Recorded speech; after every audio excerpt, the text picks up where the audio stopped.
the last few weeks, I've been attempting to finally put together a definitive death order list of the early points of the Five Nights at Freddy's timeline. That being specifically the death of Crying Child, Charlie, Elizabeth, and the missing children incident. I'll be completely honest, I'm still not entirely sure if Charlie dies first or the Crying Child dies first.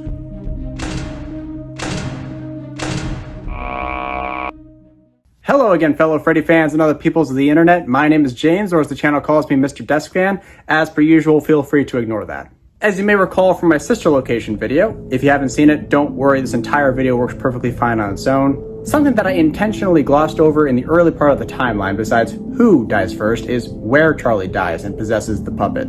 This is obviously an important detail, so why didn't I cover it? Well, it's honestly because it's kind of hard to say. To understand why, let's take a look at the history of theories around this one event. Don't worry, I'll try to keep it brief.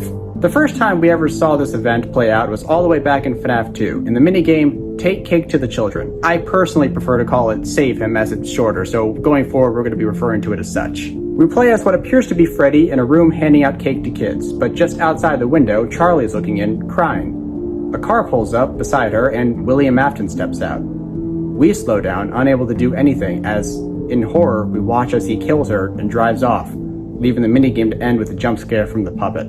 At the time, this was largely accepted to be showing the old restaurant phone guy was talking about on night 5 of FNAF 2, Fredbear's Family Diner, and showing the origins of who possessed the puppet.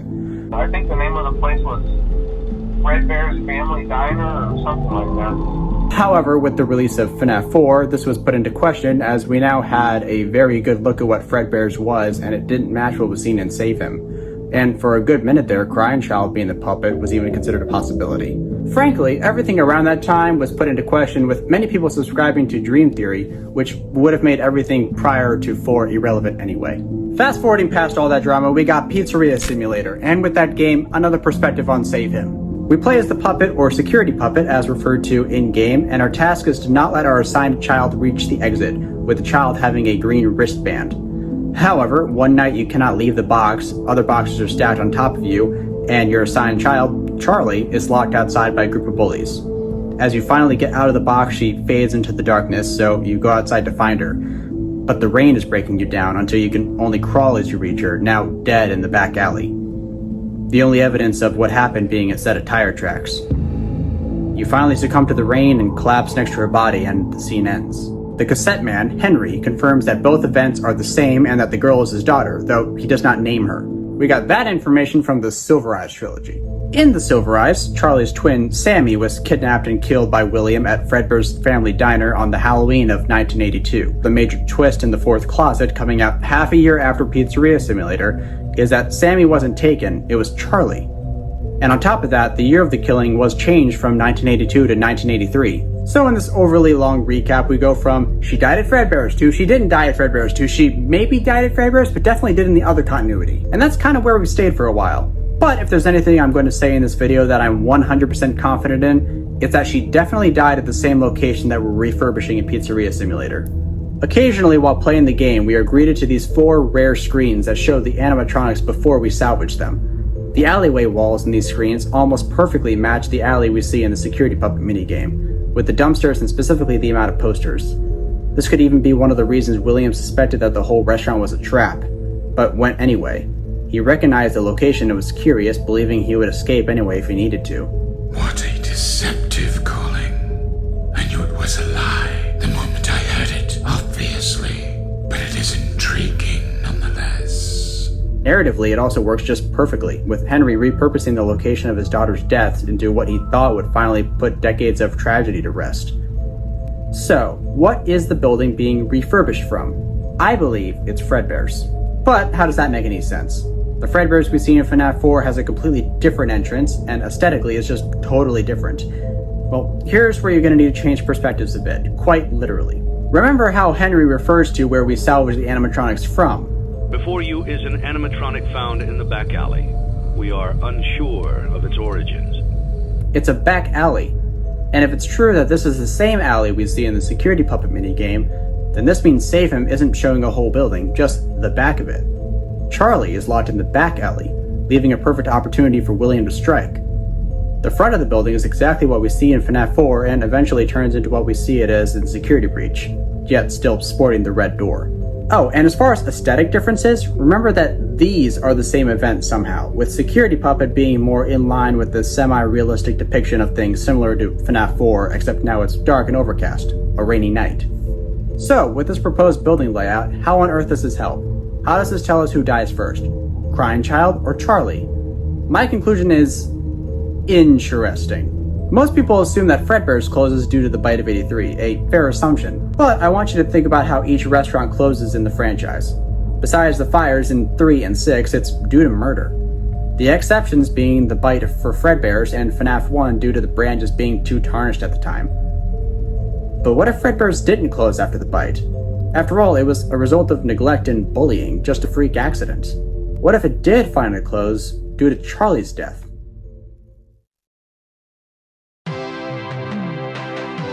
The year is 1983, and William Afton and Henry have been co-running Fredbear's Family Diner for a few years now. Henry was the artist, the creator of most of the animatronic machines and contraptions, while William was the businessman. They've been so successful that they've gotten big enough business-wise to branch out and form Fazbear Entertainment Incorporated, with board members, shareholders, the works. The company's first venture is Freddy Fazbear's Pizza, along with folding in Fredbear's under the larger Fazbear umbrella. Everything's great. It's a legitimate business that on the surface seems perfect.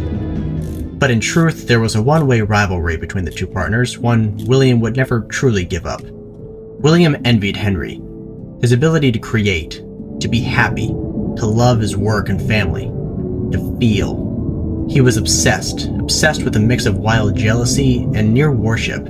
He aspired to match him, be better than him. He had a family like Henry, but he didn't care for them. Not really. They were just part of his image. So he would learn from Henry as his partner, to one day surpass him. And keep in mind, this is just William's perception of Henry. In truth, they are really the same, both tending to focus on work more than their families, mildly obsessive. They are not the greatest of people. But the one thing that makes them so different is that Henry can genuinely love and grieve. William can't. So he's trained himself. He presents as the more sociable of the two, not that Henry himself isn't. From Henry's perspective, however, everything was fine. He wouldn't realize the true nature of the relationship until much later, when it was just too late.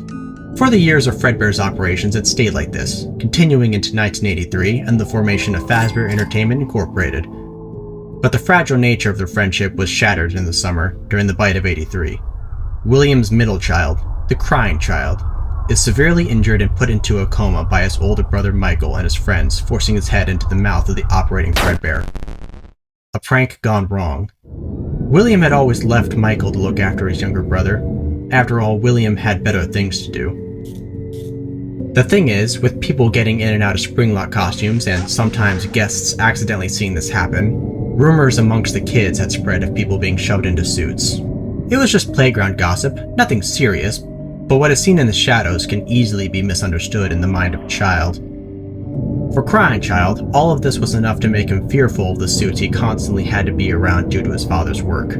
He loved the characters, especially the plush Fredbear, but the robots were just too much for him. For Michael, it was a lot to handle. He became a bully to his brother, tired of always needing to watch over him because his dad wasn't around. And it all culminated during the day of the bite, Crying Child's birthday no less. Michael didn't want to actually hurt him, he was just tired of looking after a constantly crying mess. Heck, maybe it would finally snap him out of it and get over his fear. It was William's fault for not being there, and now his brother was in a coma. But deep down, Michael knew the truth. His brother was dying, and it was his own fault. From William's perspective, all he got out of this was the disgrace of a teenager and a broken child. He would appropriately punish Michael, but for now his jealousy of Henry would only grow.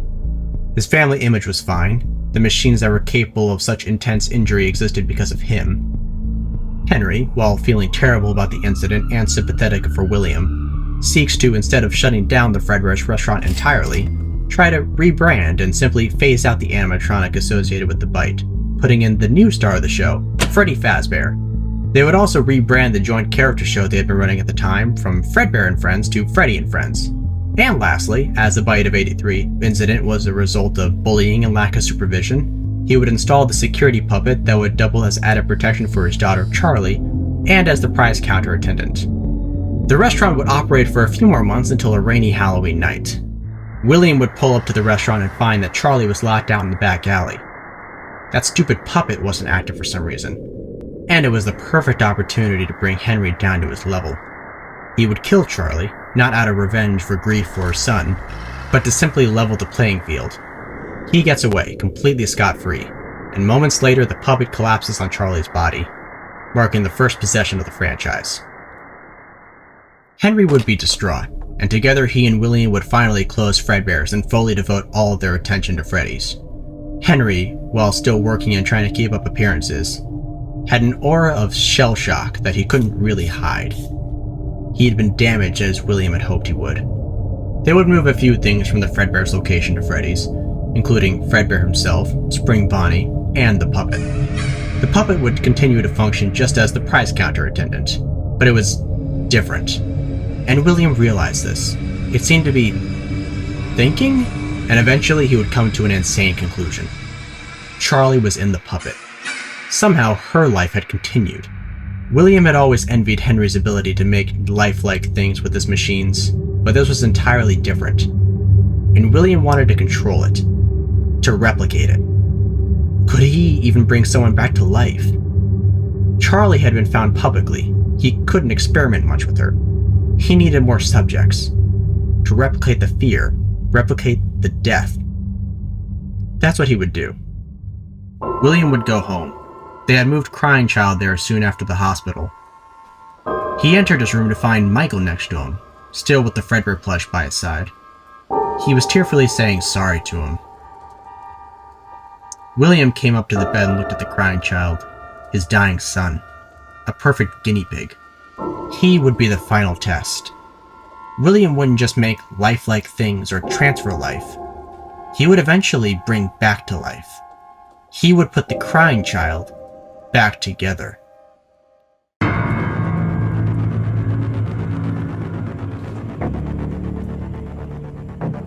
From there, we jump straight into my sister location timeline video. To fill some minor gaps that left between this and that, I believe Henry stepped away from the business for the most part around or after the MCI happens, then returns for Pizzeria Simulator. I can go either way on that, either he stays or leaves. William would start After Robotics LLC as a subsidiary to Fazbear Entertainment Incorporated, and then things would play out the way I had them in my first video.